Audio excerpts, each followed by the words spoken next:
Bonjour bien-aimé, alors toi qui tomberas sur cette vidéo, que vraiment la paix du Seigneur soit ton partage au nom de Jésus-Christ et que la grâce de Dieu demeure dans ta vie au nom de Jésus-Christ. Alors le Seigneur m'inspire en ce temps un texte dans le livre de Jean chapitre 2, les noces de Cana. 3 jours après, il y eut des noces à Cana, en Galilée. La mère de Jésus était là. Donc, Jésus fut aussi invité aux noces ainsi que ses disciples. Donc, l'invité principal était sa maman et Jésus aussi fut invité. Et comme il ne se déplaçait pas seul, ses disciples aussi étaient avec lui. Alors, comme le vin venait à manquer, la mère de Jésus lui dit, ils n'ont pas de vin. Jésus lui dit, femme, qu'y a-t-il entre toi et moi? Mon heure n'est pas encore venue. Sa mère dit au serviteur, faites tout ce qu'il vous dira. Il y avait là 6 jarres de pierre destinées aux purifications des Juifs et contenant chacune 2 ou 3 mesures. Jésus leur dit, remplissez d'eau ces jarres, et ils les remplirent jusqu'en haut. Puisez maintenant, leur dit-il, et portez-en à l'organisateur du repas. Et ils lui en apportèrent. L'organisateur du repas goûta l'eau changée en vin. Il ne savait pas d'où venait ce vin, tandis que les sacrificateurs qui avaient puisé l'eau le savaient. Il appela l'époux et lui dit, tout homme sert d'abord le bon vin, puis le moins bon, après qu'on s'est enivré. Toi, tu as gardé le bon vin jusqu'à présent. Tel fut à Cana en Galilée le commencement des miracles que Jésus fit. Il manifesta sa gloire et ses disciples crurent en lui. Parole du Seigneur. Amen. Alors, qu'est-ce que le Saint-Esprit veut nous dire? Je serai brève. Jésus accomplit le miracle à Cana. Il était invité à une fête et là, il s'est avéré que le vin va à manquer. J'insisterai sur un point. Et le vin va à manquer. Or, nous savons tous que lorsqu'il y a la fête, on peut manger, mais on ne mange pas beaucoup, on boit plus beaucoup. Il faut que le vin soit là. Et sans vin, il n'y a plus de joie. Sans vin, la fête n'existera plus. Et là, la mère de Jésus, je pense qu'elle devait être connue des invités, des mariés plutôt, pardon, parce que elle avait un rôle important à jouer. Ils sont venus la voir. Et à l'époque, les fêtes duraient des semaines. Et ils sont venus voir Marie et Marie dit, il n'y a plus de vin. Et donc elle va voir Jésus. Comment Marie savait-il que son fils accomplissait des miracles? Je pense, de par la prophétie qu'il avait eue de par Gabriel, amen, de par aussi comment son fils était aussi, par la grâce de Dieu, de toutes ces choses aussi de la visitation, lorsque le ciel fut ouvert et que la voix s'est fit entendre, c'est ici mon fils, mais de plein de choses. Et puis nous, parents, on sait quand l'enfant grandit, on sait que l'enfant est particulier par la grâce de Dieu.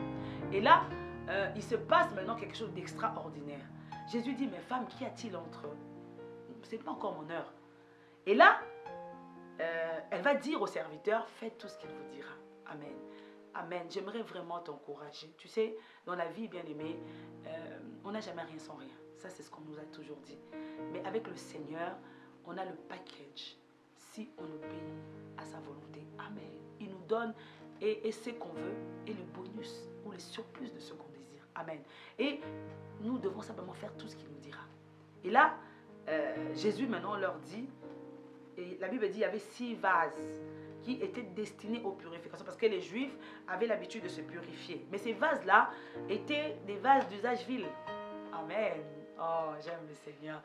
Ces vases-là étaient destinés à autre chose. Ce n'était pas Bandekeshi, lorsqu'ils avaient le vin, ils n'avaient même pas pensé à ces vases-là. Oh, ne laisse personne cataloguer ta vie, mettre un point final à la vie, tant que c'est lui qui détient les rênes de ta vie n'a pas encore dit son dernier mot. Non. Vous savez, il y a des personnes spécialistes en point final de vie. Il connaît ta vie, toi-même, tu la connais même pas. Même aucune personne bien aimée, même le prophète le plus renommé ne viendra te disant je connais ta vie de A à Z. Non, ça c'est les domaines de Dieu. Amen. Ça c'est les domaines du Seigneur. Alléluia. Alors, ces vases-là étaient pour autre chose. Mais Jésus vient, parce qu'il était 6. 6, c'est les chiffres de l'homme. C'est les chiffres de l'imperfection. Amen. Amen. Amen. Oh, j'aime le Seigneur. Bien-aimé, tu y es fait pour quelque chose. Amen. Tu y es fait pour accomplir la mission de Dieu sur terre. Et là, Jésus se tourne vers ces vases. Il leur dit, remplissez ces vases. Oh, ces vases qui n'ont jamais servi, c'est pour la purification. Il dit, remplissez ces vases. Amen. Il fait ce que l'œil, ce qui étourdit l'humain. Il fait ce que lorsque les gens regardent, ils disent non. Il prend le vil, il prend les nuls pour confondre les sages. Amen. N'est-ce pas qu'il a pris des primériens? Il les a mis au devant avec une connaissance, mais waouh, avec des grâces exceptionnelles. Et les gens se posent la question, mais ils n'ont pas fait l'ENA, ils n'ont pas fait l'école biblique. Dieu a confondu les hommes. Bien aimé, c'était des vases d'usage vil. Mais Jésus est passé et a changé leur nom. Amen, amen, amen, amen, amen. Jésus va changer ton nom au nom de Jésus. Dieu va changer ton nom par le nom de Jésus-Christ. Amen, amen. L'anneau sur lequel Jésus était monté, on ne nous a pas dit comment il s'appelait. Mais est-il que cet anneau-là avait un passif? Il était attaché. Amen. Il était attaché. Et il fallait qu'il soit délié. Le but, c'était que Jésus monte dessus, les pagnes en bas, l'anneau sur les pagnes et Jésus sur l'anneau. Et qu'il fasse son entrée à Jérusalem. Mais il ne peut pas faire son entrée sans l'âne. Amen. Tu es peut-être cet âne-là qui aujourd'hui, oh, Bande Keshi, que personne ne te trompe. Tu as de la valeur aux yeux de Dieu. Tu es précieuse aux yeux du Seigneur. Tu es précieuse aux yeux du Seigneur. Amen. Tu es précieux aux yeux de Dieu. Amen. Ces vases d'usage vil. Mais Jésus en a fait des vases. Alors, l'organisateur de la fête vient dire, mais quel excellent vin. Quel vin excellent. Mais il était caché où? Amen. Amen.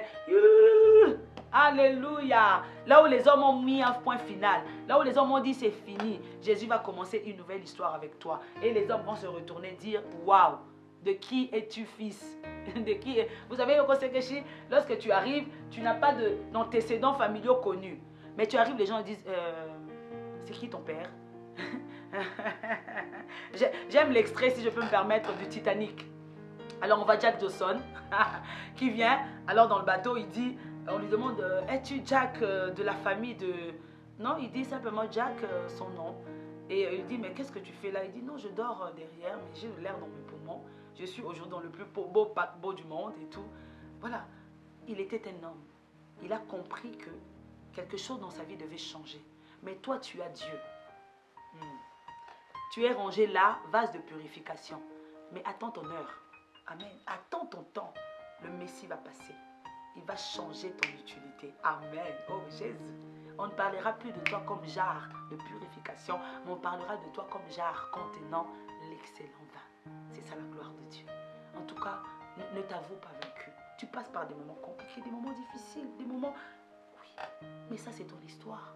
Et Dieu va la forger, va la transformer pour faire naître les meilleurs en toi. Que Dieu te bénisse abondamment. Amen. Merci.